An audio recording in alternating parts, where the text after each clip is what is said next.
Wealth management की बात करें तो देखो एफडी करते हैं, आरडी करते हैं, पोस्ट ऑफिस में पैसा रखते हैं, 6.5% रेट ऑफ इंटरेस्ट है। बिल्कुल। ये तो सब लोगों को पता है। बंदा बोलता है जी मैंने ₹1,00,000 रखता हूँ और साल के बाद मुझे 1,06,500 रुपये मिल जाते हैं। ठीक है, उसको लगता है भी ये पैसा बढ़ रहा है। एक कंसेप्ट तो सबको पता है, लेकिन दूसरा कंसेप्ट किसी को नहीं पता। इसके साथ क्या कंसेप्ट है? इन्फ्लेशन, महंगाई बढ़ रही है। ठीक है, महंगाई दर की जो रेट है वो 7.5% से लेकर 10% तक है on the paper record. Actual में उससे ऊपर है, बहुत ज़्यादा है। ठीक है। अब आप मान के चलिए कि 6.5% आप रेट ऑफ इंटरेस्ट ले रहे हैं और 7.5% आप दे रहे हैं कहीं पे, तो आपका पैसा लेफ्ट में जा रहा है, लेफ्ट में जा रहा है, डाउन में जा रहा है। बिल्कुल। तो ये कंसेप्ट लोगों को पता नहीं है। हम इसकी अवेयरनेस करते हैं कि हम आपका पैसा इस ऐसी जगह इन्वेस्ट करेंगे जो एटलीस्ट इन्फ्लेशन से ऊपर की रिटर्न दे, ठीक है, उसको मैनेज करके दे। दूसरी चीज़ क्या होती है, इसके लिए मैं एक छोटी सी एग्जांपल करूँ। अगर हम किसी से बात करते हैं कि आज जो MBBS है वो कितने की होती है, गवर्नमेंट में अप्रोक्सीमेटली 60-70 लाख रुपए की होती है। बिल्कुल सर, ठीक है, 50-60 लाख 20 साल के बाद कितनी होगी रजत जी?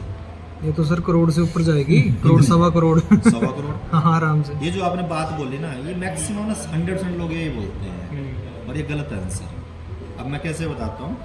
लोग ऐसे ही सोचते हैं, जैसे आपने सोचा ना 1.25 करोड़ से ऊपर जाएगी, लोग ऐसे ही सोचते हैं। ये इसीलिए 6.5% की एफडी आरडी के ऊपर लोग इन्वेस्ट करते हैं, क्योंकि उनको लगता है कि MBBS से 1.25 करोड़ की होगी।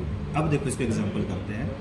आज से 20 साल पहले दूध की कीमत कितनी थी, मिल्क की कीमत कितनी थी? अब 20 साल पहले तो आपकी एज बड़ी कम थी, मुझे पता है, 12 रुपये। हाँ, ठीक है, आज कितनी है? आज के तो पता होनी आपको।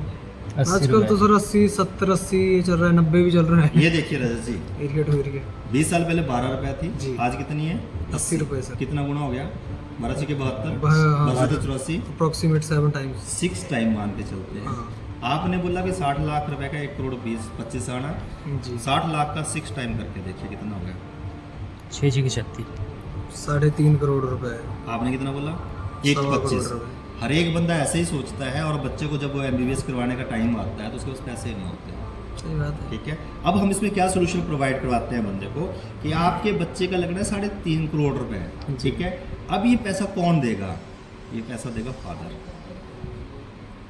फादर ही पैसा देगा 18 साल के बच्चे को, कौन देगा? बिल्कुल सर। तो फादर कहाँ से देगा? फादर निकालेगा सारी एफडी आरडी पोस्ट ऑफिस पूरी जिंदगी की कमाई बच्चे को दे देगा। सही बात है। क्लियर हो गया? बिल्कुल सर। अब अगर फादर की एज उस टाइम 55 साल हुई और सारा पैसा बच्चे को दे दिया, तो फादर को क्या करना पड़ेगा? आगे के लिए फिर स्ट्रगल करना पड़ेगा, पैसा जमा करना लोन पड़ेगा। उठाना पड़ेगा। अब MBBS करने के बाद तो ये तो कोई गारंटी नहीं है कि उसको नौकरी मिलेगी, बिल्कुल कोई गारंटी नहीं है। कोई गारंटी। अगर तो बंदा अपनी सारी सेविंग निकाल देगा तो फादर को फिर जो है फाइनेंशियल के लिए स्ट्रगल करना पड़ेगा, नंबर 1। दूसरा, अगर फादर उसको बैंक से लोन उठा के देता है तो उसकी EMI कौन भरेगा?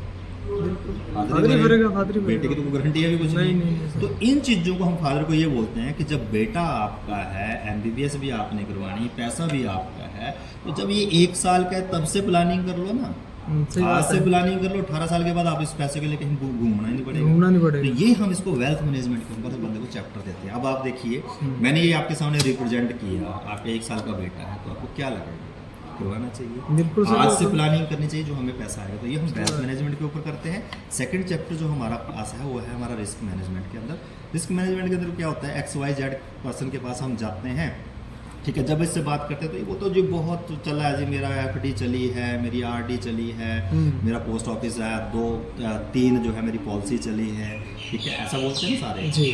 अब ये मान लेते हैं XYZ पर्सन है, ये महीने का कमाता है 1 लाख रुपये, राइट। ठीक है। अब 1 लाख रुपये से होता क्या है, इससे इसके बच्चे की एजुकेशन हो रही है, इसी से जो है इसका कार का खर्चा चल रहा है, इसी से इसका जो है घर के खर्चे चल रहे हैं, इसी 1 लाख रुपए से ये अपनी रिटायरमेंट की प्लानिंग कर रहा है, इसी से MBBS करवानी है। जी। क्लियर हो गया? बिल्कुल। और जब हम इससे बात करते हैं कि वैसा फाइनेंशियल प्लानिंग कर लो, तो ये हमें बार बार टाल देता है, भाई साहब FD भी है, RD भी है, पॉलिसीज LIC करा रखी है, सब कुछ करा रखा है ना।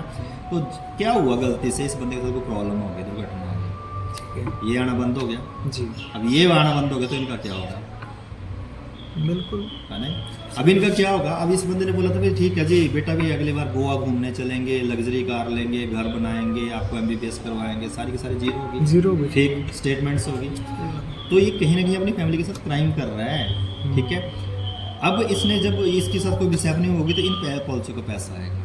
इंडिया का एक सर्वे है कि 95% से लोगों के पास जो है केवल जो है 15 से लेके 20 लाख रुपए का इंश्योरेंस कवर है। हिमाचल में इससे भी कम है। ठीक है, एग्जाम्पल मान के चलते हैं जी। कि अगर इस बंदे ने हकीकत में ऐसा कुछ इन्वेस्ट किया होगा तो इसके घर में 20 लाख रुपए आएगा। क्या 20 लाख रुपए इन सारे खर्चों को बीट करने के लिए ज़िंदगी भर के लिए नो सफिशिएंट सर, बिल्कुल। है? या कोई ऐसा बंदा ये छोड़ के गया था जो इसके परिवार में ऐसा इसका ब्रदर हो, भाई हो, जो इसके परिवार को रोटी खिला सके? कोई नहीं है। तो क्या ये अपने फैमिली के साथ क्राइम तो नहीं कर रहा था? 15 लाख रुपए 20 लाख रुपए इसके घर में आया, ये एक्चुअल में 20 महीने का खर्चा छोड़ के गया है। जो बंदा कह रहा था कि बेटा तुम्हें MBBS भी करवाऊंगा, गोवा भी घूमने जाएंगे, बड़ी गाड़ी भी लेके जाएंगे, तो किसको पता नहीं था? इसको सब पता था। क्या कि जो इसने चीज़ ले रखी थी उसको पता ही नहीं था इसको लेना क्या था। जिसने इसको दे रखा था उसको खुद नहीं पता था इसको चाहिए क्या। चाहिए क्या? ठीक है, हम क्या करते हैं, हम इसको रिस्क मैनेजमेंट के ऊपर काम करते हैं। ये बंदा मान लेते हैं 1 लाख रुपए महीने का कमा रहा था, हम इसकी नॉर्मल लाइफ वैल्यू कैलकुलेट करते हैं, 12 महीने के अंदर इसने 12 लाख रुपए कमाना था। नेक्स्ट 20 साल तक, जब तक अगली जनरेशन इसकी काम करना शुरू नहीं कर देती, तो अप्रोक्सीमेटली 2 करोड़ 40 लाख रुपए का इसका पैसा इसने 20 साल में कमा के देना था। बिल्कुल। हमने इसके रिस्क को कवर करना है। बंदा है तब भी उसके घर में लाख रुपए आ ही रहा है, बिल्कुल। अगर नहीं है तब भी उसके घर में लाख रुपए आए। ठीक है, तो अब इसको करने के लिए क्या है, बंदे को लगेगा बराबर पैसा मांग लेंगे जी, ये तो 2 करोड़ 40 लाख रुपए का, कुछ भी नहीं मांगेंगे। अगर वो लाख रुपए महीने का कमा रहा है तो पर डे इनकम बैठ है उसकी 3200 रुपये। जी। इस 3200 रुपये में से अगर वो डेली के 200 रुपये, 400 रुपये या 500 रुपये डेली का देना शुरू कर दें, तो हम उसको जो है अप्रोक्सीमेटली 1.5-2 करोड़ रुपये का रिस्क कवर दे सकते हैं। ठीक है, उस केस के अंदर क्या करेंगे, ये रिस्क कवर तो देंगे, साथ में 5-6.5% रेट ऑफ रिटर्न भी देंगे, साथ में फैमिली को पूरे साल प्रोटेक्शन करके रखेंगे। कब तक? आज अगर बंदे की 40 साल उम्र है तो 80 साल की उम्र तक, अगर बंदे की 35 साल उम्र है तो पूरी 80 साल की उम्र तक। अगर 80 साल के बीच में कुछ भी होता है तो उसकी फैमिली को 2 करोड़ 2.5 करोड़ रुपये का पैसा, साथ में उसके ऊपर मिनिमम 7-8% की रिटर्न भी साथ में देंगे। बैंक के अंदर जो पैसा रख रहा है उस बंदे को ये चीज़। अब हम इस को रिस्क मैनेजमेंट के ऊपर लास्ट में उसको क्या बोलते हैं कि भाई सब पैसा भी आपका है, बेटा भी आपका है, वाइफ भी आपकी है, बच्चे भी आपके हैं, सब आपके हैं। जी। आप पोस्ट ऑफिस में रख लो, आप बैंक में रख लो, यहाँ पे रख लो। यहाँ पे हम आपकी फैमिली को ये जो हम मान के चलते हैं ऐसी प्रोटेक्शन दे के जा रहे हैं कि अगर बंदा नहीं भी रहता है तो एटलीस्ट उसकी फैमिली जो है कुछ जंगली जानवर उसके ऊपर अटैक नहीं कर सकता, रोड पे नहीं आएंगे। बहुत सी चीज़ें हमने ऐसी देखी हैं कि जो बच्चे बड़े बड़े स्कूलों में पढ़ते थे, सरकारी स्कूलों में शिफ्ट हो एक सिर्फ फाइनेंशियल प्लानिंग ना होने की वजह से। सही बात है। तो हम लोग बंदों को ये चीज़ सिखाते हैं और कुछ नहीं बोलते, उसको अपने आप इन्वेस्ट करता है। उसको पता है कि मुझे आज तक किसी ने ये चीज़ बताई नहीं। बिल्कुल सर, और सिर्फ बिल्कुल। ये टाटा बताता है आपको। मैं यही बात बोलने वाला था सर कि लोगों ने पॉलिसियाँ कर रखी हैं, हाँ। लेकिन किसी को ये नहीं बताया कि भाई